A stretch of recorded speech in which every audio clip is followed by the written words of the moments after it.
ನಮಸ್ಕಾರ, ನ್ಯೂಸ್ ಇನ್ ಕನ್ನಡ ಚಾನಲ್ಗೆ ಸ್ವಾಗತ. ನಾನು ನಿಮ್ಮ ಶಿವು. ಏನು ಕರ್ನಾಟಕದ ಜನರಿಗೆ ಇವಾಗ ಒಂದು ಸ್ವಲ್ಪ ಅರಿವಾಗಿದೆ ಅಂತಲೇ ಹೇಳ್ಬೋದು. ಏನು ಅವಾಗ ಏನು ಈ ಗ್ಯಾರಂಟಿಗಳು ಏನು ಬಿಟ್ಟಿ ಗ್ಯಾರಂಟಿಗಳು ಏನಿದೆ ಅವುಗಳಿಗೆಲ್ಲವೂ ಕೂಡ ಏನು ಆಸೆ ಪಟ್ಬಿಟ್ಟು ಅವಾಗ ವೋಟ್ ಹಾಕ್ಬಿಟ್ಟು ಏನು ಮಾಡಿದ್ರು, ಈ ಕಾಂಗ್ರೆಸ್ ಸರ್ಕಾರನ ಅಧಿಕಾರಕ್ಕೆ ತಂದ್ಬಿಟ್ರು. ಈಗೇನಾಗಿದೆ, ಒಂದೊಂದೇ ಈ ಕಾಂಗ್ರೆಸ್ಸಿನ ಸರ್ಕಾರದ ಮಕವಾಡ ಏನಿದೆ ಅದು ಬಯಲಾಗ್ತಾನೇ ಇದೆ. ಈಗ ಇಷ್ಟು ದಿವಸ ಎಣ್ಣೆ ರೇಟ್ ಅಂತೆ ಅದಂತೆ ಇದಂತೆ ಎಲ್ಲಾ ರೇಟ್ಗಳನ್ನ ಏರಿಸಿದ್ದಾಯ್ತು. ಈಗ ಸಡನ್ ಆಗಿ ಪೆಟ್ರೋಲ್ ಮತ್ತು ಡೀಸೆಲ್ ಬೆಲೆ ಏರಿಕೆ. ಜನರಿಗೆ ಏನಾಗಿದೆ, ಇವಾಗ ಅರಿವು ಮೂಡ್ಬಿಟ್ಟಿದೆ, ಆಲ್ರೆಡಿ ಅರಿವು ಆಗ್ಬಿಟ್ಟಿದೆ. ನಾವು ಈ ಸರ್ಕಾರನ ಅಧಿಕಾರಕ್ಕೆ ತಂದ್ಬಿಟ್ಟು ತುಂಬಾ ಎಡವಟ್ಟು ಮಾಡ್ಕೊಂಡ್ಬಿಟ್ವಿ. ಇದರಿಂದ ನಮ್ಗೆ ಯಾವುದೇ ರೀತಿ ಪ್ರಯೋಜನ ಇಲ್ಲ. ಈ 2,000 ರೂಪಾಯಿ ನಮ್ಮ ಅಕೌಂಟಿಗೆ ಏನ್ ಹಾಕ್ತಾರೆ ಅದ್ರ 2ರಷ್ಟು ಇಲ್ಲಿ ನಮ್ಮ ಹತ್ರ ಕಿತ್ಕೊಂತ ಇದ್ದಾರೆ. ಎಲ್ಲಿಂದ ಸ್ವಾಮಿ ಬರುತ್ತೆ? 2,000 ರೂಪಾಯಿ ಫ್ರೀಯಾಗಿ ಕೊಡ್ತೀವಿ ಅಂತ ಹೇಳ್ತಾರಲ್ಲ, ಎಲ್ಲಿಂದ ಕೊಡ್ತಾರೆ? ಸರ್ಕಾರಕ್ಕೆ ಎಲ್ಲಿಂದ ದುಡ್ಡು ಬರುತ್ತೆ ಅಲ್ವಾ? ನಮ್ಮ ಹಣನೇ ಕಿತ್ಕೊಂಡು ನಮಗ್ ಕೊಡಕ್ಕೆ ಇದೆಲ್ಲ ಏನ್ ವ್ಯವಸ್ಥೆ ಇದು? ಯಾವ ಸರ್ಕಾರಕ್ಕೂ ಕೂಡ ಫ್ರೀಯಾಗಿ ಎಲ್ಲಿಂದಲೂ ಹಣ ಬರಲ್ಲ. ಈ ಕಡೆಯಿಂದ ನಮ್ದು ಕಿತ್ಕೊಳ್ಳೋದು, ಅದೇ ಹಣನೇ ಈ ಕಡೆ ಕೊಡೋದು. ಇದು ಯಾವ ಸೀಮೆ ನ್ಯಾಯ ಇದು? ಈ ಕಡೆ ಒಬ್ಬ ಮನುಷ್ಯ ಒಂದು ಫ್ಯಾಮಿಲಿಯಲ್ಲಿ ಗಂಡ ಆದವನು ಒಂದು ಗಾಡಿ ಇಟ್ಕೊಂಡಿರ್ತಾನೆ. ಒಂದು ಎಕ್ಸಾಂಪಲ್, ಯಾವುದೋ ಒಂದು ಗೂಡ್ಸ್ ಗಾಡಿ ಅಥವಾ ಒಂದು ಟೂರಿಸ್ಟ್ ಗಾಡಿ ಯಾವುದೋ ಒಂದು ಇಟ್ಕೊಳ್ತಾನೆ. ಆ ಟೂರಿಸ್ಟ್ ಗಾಡಿ ಸಪೋಸ್ ಯಾವುದೋ ಒಂದು ಟೆಂಪೋ ಟ್ರಾವೆಲರ್ಸ್ ಇಟ್ಕೊಂಡಿದ್ದಾನೆ ಅಂತ ಅನ್ಕೊಳ್ಳಿ. ಅದಕ್ಕೆ ಈ ಒಂದು ಟ್ಯಾಕ್ಸ್ ಅಂತಾರೆ ಗೊತ್ತಾ, 4,000 ರಿಂದ 5,000 5,500 ಆ ಟ್ಯಾಕ್ಸ್ 3 ತಿಂಗಳಿಗೆ ಒಂದ್ಸರಿ ಕಟ್ಟೋದು. ಮತ್ತೆ ಅದಕ್ಕೆ ಇನ್ಶೂರೆನ್ಸು, FC ಮಾಡೋದಕ್ಕಿಂತಿಷ್ಟು, ಇವೆಲ್ಲವನ್ನೂ ಕೂಡ ಜಾಸ್ತಿ ಮಾಡಿದ್ದಾರೆ.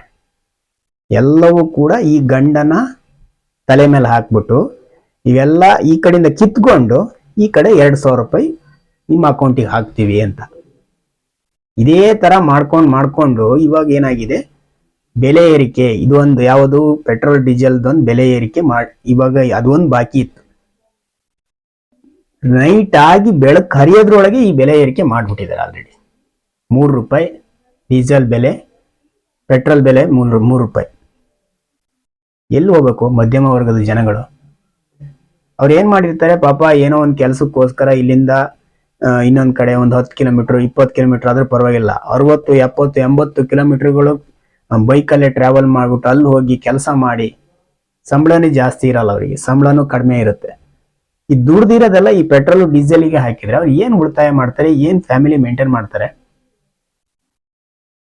ಅಂದ್ರೆ ಬೆಲೆ ಏರಿಕೆ ಮಾಡ್ಕೊಂಡು ಇವರು ಎಲ್ಲ ನಾವು ಗ್ಯಾರಂಟಿನೆಲ್ಲ ಕೊಡ್ತೀವಿ, ಬಿಟ್ಟಿ ಹಣ ಕೊಡ್ತೀವಿ, ಅಕೌಂಟಿಗೆ ಹಾಕ್ತೀವಿ, ಇದನ್ನೆಲ್ಲ ಮಾಡ್ಬಿಟ್ರೆ ಸಾಕ?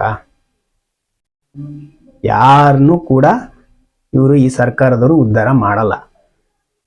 ಈ ಸರ್ಕಾರ ಏನ್ ಮಾಡಿದೆ ಇವಾಗ, ಏನು ಈ ಕರ್ನಾಟಕದಲ್ಲಿ ಏನು ಎಲ್ಲ ಜನರಿಗೆ ಆಲ್ಮೋಸ್ಟ್ ಗೊತ್ತಾಗ್ಬಿಟ್ಟಿದೆ ಇವಾಗ. ಅದಕ್ಕಾಗಿ ಈ ಸರಿ ಏನಾಗಿದೆ, ಈಗ ಕಾಂಗ್ರೆಸ್ ಸರ್ಕಾರ ಮತ್ತೆ ಕೇಂದ್ರದಲ್ಲೂ ಬಂದಿಲ್ಲ, ಅಲ್ಲೂ ಕೂಡ ಇವ್ರು ಬಂಡವಾಳ ಬಯಲಾಗಿದೆ ಆಲ್ರೆಡಿ.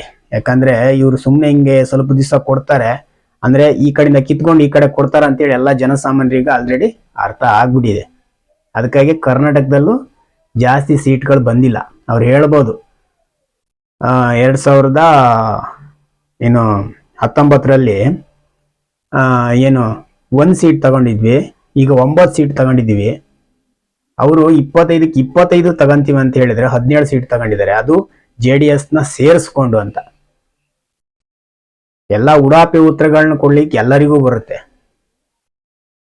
ಇವ್ರು ಏನ್ ಮಾಡ್ತಾ ಇದಾರೆ ಇವಾಗ, ಗ್ಯಾರಂಟಿಗಳನ್ನ ಬರ್ಸೋದಕ್ಕೆ ಆಗದೇ ಇರೋಂತಹ ಟೈಮ್ನಲ್ಲಿ ಈ ತರ ಬೆಲೆ ಏರಿಕೆಗಳನ್ನ ಮಾಡ್ಕೊಂಡು ನಾವು ಗ್ಯಾರಂಟಿಗಳನ್ನ ಮುಂದುವರ್ಸ್ಕೊಂಡು ಹೋಗ್ತೀವಿ ಅಂತ.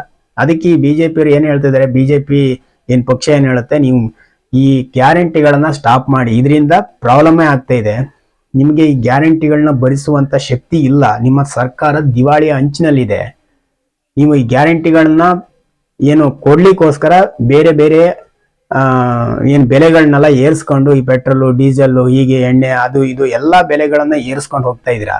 ನಿಮ್ಮ ಹತ್ರ ಈ ಗ್ಯಾರಂಟಿಗಳನ್ನ ನೀವು ಕೊಡ್ಲಿಕ್ಕೆ ಆಗೋದಿಲ್ಲ. ಈ ಬೆಲೆಯನ್ನ ಈ ಒಂದು ಗ್ಯಾರಂಟಿ 5 ಗ್ಯಾರಂಟಿಗಳೇನಿದೆ ಇವನ್ನ ಕೂಡಲೇ ಸ್ಟಾಪ್ ಮಾಡಿ ಅಂತ ಹೇಳಿ ಬಿಜೆಪಿ ಪಕ್ಷ ಏನಿದೆ ಇದು ಹೇಳ್ಕೊಂತಾನೆ ಬರ್ತಾ ಇದೆ ಸ್ಟಾರ್ಟಿಂಗ್ ಇಂದ.